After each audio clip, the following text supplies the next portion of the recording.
Where's the video?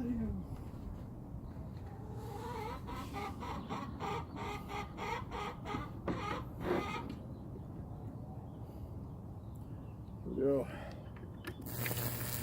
Oh, immediately. It's sort of following. Yeah, your first line was better. Yeah, it follows that.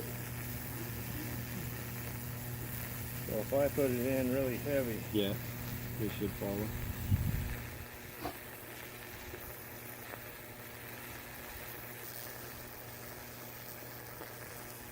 I know what we could do to keep from trying to replace a fuse in that transformer. Get an automotive fuse and just clip it on the little blades with an alligator clip. Yeah. It'd keep us from having to try to repair that. It probably isn't very high amperage. It's like 0.3 amps. Yeah, it's all voltage.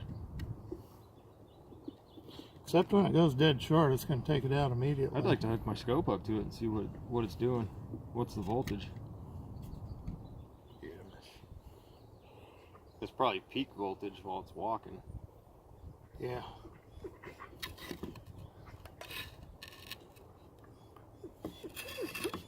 What?